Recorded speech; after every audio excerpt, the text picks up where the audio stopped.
Hello everyone, welcome back to my channel and welcome back to another part of Devil Lived Inside Us, Wangshan Megaverse Historical FF Hindi Explained. Written by me, I'm the author, okay? This is the part 6 of this story. So let's start. पहले तो हम पिछले part का थोड़ा सा ये देख लेते हैं कि वेंशु और वेंशु की हालत करने के बाद वेंशु और वेंशु ने सीधा जाकर के लैन कुरैन को बता दिया था। तो विवेशान को लैन कुरैन ने तुरंत पकड़ के लेके आ गया था। एंड जो बाहर पर लोग थे, और यहाँ पर पॉइंट ये आया ही नहीं था कि किसी ने सुना क्यों नहीं, क्योंकि वेंशु और वेंशु जानते थे तभी कि उन दोनों की आवाज़ बाहर नहीं जा रही है। तो ये होने लगता है। तो वेंशु और वेंशु के कट्स हट गए थे और विंग ने बहुत ज़्यादा 20 वे में लैन कुरैन की बेइज्जती की थी, जिसकी वजह से लैन कुरैन का मुंह बंद हो चुका था। एंड वेंशु और वेंशु बोलते हैं कि तुमने हमारे अंदर से कट हटा दिया, हमें दर्द हो रहा है, मगर फिर भी एक चीज़ है जो हम दिखा सकते हैं, वो है जब बीइंग ने उन पर गर्म पानी डाला था, उनका निशान तो होगा ही, ठीक है ना। सो अब लेट्स स्टार्ट दिस पार्ट। सो वेंशु और वेंशु ये बोल करके ना खुश होते हैं, मगर जब वो अपनी चेस्ट पे से कपड़ा हटाते हैं ना, तो वो लैन कुरैन का भी मुंह बंद हो जाता है, क्योंकि लैन कुरैन भी ना जब ये वेंचर और वेंचर ने बोला था ना, तो वो भी सोच रहे थे कि अगर ऐसा हुआ ना तो फिर उसके बाद ना मैं बताता हूँ, मतलब मैं सुनाऊंगा विवेशान को एंड ऑल थिंग्स। तो फिर उसके बाद ना हो जाता है। तो जो वेट कर रहा था ना, सॉरी ऐसा हो गया ना, तो वेंचर सॉरी लैन कुरैन का भी मुंह बंद हो गया। तो वेंचर और वेंचर ना अपने चेस्ट पर ना कुछ नहीं पाते, मतलब उनके चेस्ट पर कुछ नहीं था। ये देख करके ना लैन कुरैन अपनी इज्जत को बचाते हुए बोलते हैं, वेंचर और वेंशु मजाक बंद करो और अपने रूम में जाओ। एंड ये बोल करके लैन कुरैन भी वहाँ से चले जाते हैं जल्दी में भाग कर, क्योंकि यार उनकी बेइज्जती पे बेइज्जती हो रही है। एंड और सब भी अपने अपने रूम में चले जाते क्योंकि किसी ने सुना ही नहीं था ना वेंचर और वेंशु का आवाज़। तो तब बीइंग बोलता है कि मुझे ये तो नहीं पता था कि तुम कौन हो, मुझे ये तो नहीं पता है कि तुम कौन हो, तुमने सारा काम बराबर कैसे किया, और तुम कब से मेरे बारे में सब कुछ जानते हो, और तुम कब से मुझ पर स्टॉक कर रहे हो, मुझे स्टॉक कर रहे हो। और वो किसी और की नहीं, उस अल्फा की बात कर रहा था, ठीक है ना। तो फिर सब फ्रेश हो जाते हैं। एंड फिर उसके बाद ना लैन कुरैन बोलता है कि आज तुम लोगों के लिए एक टास्क है, ओके, एक टास्क, ये एग्ज़ाम ही समझो तुम।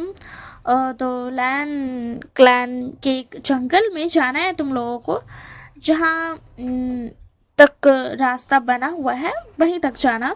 अगर उससे आगे गए तो मतलब हम तुम्हें नहीं बचा पाएंगे, क्योंकि उससे आगे हीलिंग पर्पस शुरू होता है, ओके। और सब कुछ ऐसे कि पता ही होगा कि हीलिंग पर्वत मतलब मौत, ओके। तो जाओ, तुम लोग जल्दी से अपने अपने जो सामान लेना है सामान ले लो, एंड उसके बाद तुम लोगों को निकलना है, ठीक है ना। फिर वापस आना है, फिर उसके बाद तुम लोगों को निकलना है। तो उसके अंदर फिर सब कुछ जाते हैं सब, एंड सब अपना सामान ले करके फिर ना वापस जाते हैं। तो वो लोग ना जाने के लिए तैयार थे। सबके पास एक एक इनफाइनाइट इन्वेंट्री पर्स था, पोटली, जो कि क्या बोलते हैं उसको यार, बटवा टाइप का। एंड तो वो था ना बहुत ज़्यादा बड़ा नहीं दिखता था, वो आप अपने रूम्स में भी रख सकते हो, इतना ही बड़ा था बस। मतलब एक ऐसा था जिसके अंदर आप जितने भी सामान रखोगे ना वो रह जाएगा, ठीक है। और वो लिटरली इतना छोटा दिखता था, बट उसके अंदर सामान भर भर के जा सकता था। तो उन्होंने सारा सामान रख लिया था। समझो कि वो लोग कैंपिंग टाइप के लिए जा रहे थे, ठीक है ना। यहाँ मतलब मॉडर्न टाइम में तो मैं कैंपिंग ही ज़्यादा अच्छे से मैं समझा पाऊँगी। तो समझ लो कि वो लोग ना कैंपिंग के लिए जा रहे थे। तो उन्होंने सारा सामान रख लिया था। तो फिर उसके अंदर लैन कुरैन बोलता है कि लैन क्लैन से कोई तुम्हारे साथ नहीं जाएगा, और ना ही तुम्हारे क्लैन से कोई जाएगा, तो तुम्हें अकेले ही जाना है। मगर हाँ, तुम सब आपस में साथ रह सकते हो, मतलब तुम सब आपस में ग्रुप बना करके रह सकते हो। तो सब ऐसे ही बातचीत करके और सब कुछ समझ समझ के चले जाते हैं। वैसे हाँ, सबको उसी रास्ते पर चलना था जो बना हुआ था, मतलब एक सर्कल टाइप का बना हुआ था, एक रास्ता है और जहाँ से आप शुरू करते हो ना वहीं पर आप आ जाते हो। एक सर्कल था ना, इसलिए समझो लूप था, ठीक है ना, एक लूप था जिसके आप जहाँ से स्टार्ट करते हो वहीं पे आ जाते हो ना लूप में, बस वही सर्कल टाइप का लूप था। उसके बाहर नहीं जाना है, अगर तुम गए तो तुम मर गए। मगर हाँ, वहाँ पर बहुत ही सारे जानवर मिलेंगे जो कि खतरनाक होंगे, बहुत सारे जिंदा पेड़ पौधे होंगे, मगर हाँ वापस आने तक में उन्हें सेवरल डेज लग सकते हैं। मतलब सेवरल डेज का मतलब मैं बता देती हूँ, सेवरल डेज, ठीक है ना, मतलब होता है कि क्या बोलते हैं 2 दिन से ज़्यादा और 1 वीक से कम, ठीक है ना। तो सेवरल डेज तक उनको उस क्या बोलते हैं उस जंगल में ही रहना है, सरवाइव करना है, वो भी अपने रिस्क पर। मगर वो इस रिस्क से पीछे नहीं हट सकते, नहीं, वो इस रिस्क का कुछ नहीं कर सकते हैं, क्योंकि आपको करना ही होगा, आपके पास कोई चारा नहीं है, क्योंकि आपको आप लैन क्लैन में हो और आपको वही करना होगा जो लैन क्लैन कहेगा, आप कुछ भी नहीं कर सकते हो। इसलिए वेंचर और वेंशु का भी मतलब वेंचर और वेंशु को भी ना जाना पड़ा था उस डेंजरस टास्क के लिए, एग्जाम के लिए, जो भी बोलो। तो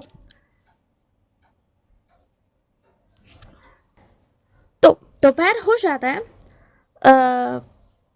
तो होते ही सब खाना खाते हैं एंड निकल जाते हैं। मगर जैसे ही रात हो रही थी, सब कुछ डरावना होते जा रहा था, बहुत ज़्यादा जंगल था ना इसी के लिए, और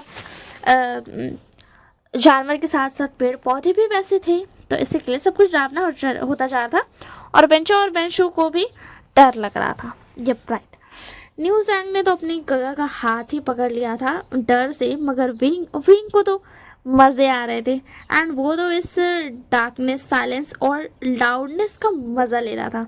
लाउडनेस इस अंधेरी जंगल का, ठीक है ना, लाउडनेस इन अंधेरी जंगल का था, ठीक है ना। तभी वेंचिंग बोलती है, हमें अब यहीं पर रुक जाना चाहिए, अब सुबह होने के बाद हम आगे का सफ़र करेंगे, क्या सोचते हैं आप सब। तो यानली भी कहती है, हाँ चेंग, हमें अब यहाँ पर रुक जाना चाहिए। तो जैशंग भी हाँ बोल देता है, और नी मिंजे भी, क्योंकि वो देख सकते थे कि उनके छोटे भाई, उनका जो छोटा सा भाई है, प्यारा सा भाई है, वो डर रहा है, उसको डर लग रहा है। तो सब विंग की तरफ देखते हैं, क्योंकि उसने कुछ भी नहीं कहा था और इधर उधर देख रहा था। तभी वेंचिंग बोलती है कि राजकुमार विभूषण, आप कुछ नहीं बोलेंगे क्या, आप हमारे साथ नहीं रुकने वाले। तब वेंचो बोलता है, वेंचिंग तुम उससे क्यों पूछ रही है, तुम्हें उससे पूछने की कोई ज़रूरत नहीं है। तब फिर उसके अंदर विंग बोलता है, विंग उनकी तरफ मुड़ता है वेंचाओ की बात सुन करके, मगर विंग को देख करके ना क्या बोलते, सब ना डर जाते हैं, क्योंकि विंग के चेहरे पर एक क्रीपीएस्ट स्माइल थी। फिर विंग अपने फेस को ना सही करते हुए कहता है कि शुक्रिया मुझसे पूछने के लिए, मैं भी आप लोगों के साथ ही रुकूंगा। एंड फिर सब अपना अपना कैंप लगा लेते हैं, आग जला लेते हैं एंड खाना भी खा लेते हैं, और फिर उसके बाद ना सो जाते हैं।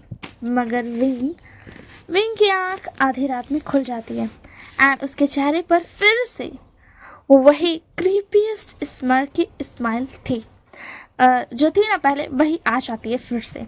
एंड विंग उस कैंप से दूर आते हुए कहता है, ट्री रीमन सामने आओ। उस वक्त भी विंग को ट्री रीमन कहता है कि उस वक्त जो था ना, कि उस वक्त जो वेंचिंग ने पूछा था, उस वक्त भी ना विंग को ट्री रीमन का ही प्रेजेंस फील हुआ था, इसी के लिए उसने वैसा चेहरा बनाया हुआ था, उसके चेहरे पर क्रिपियस्ट स्माइल की स्माइल थी।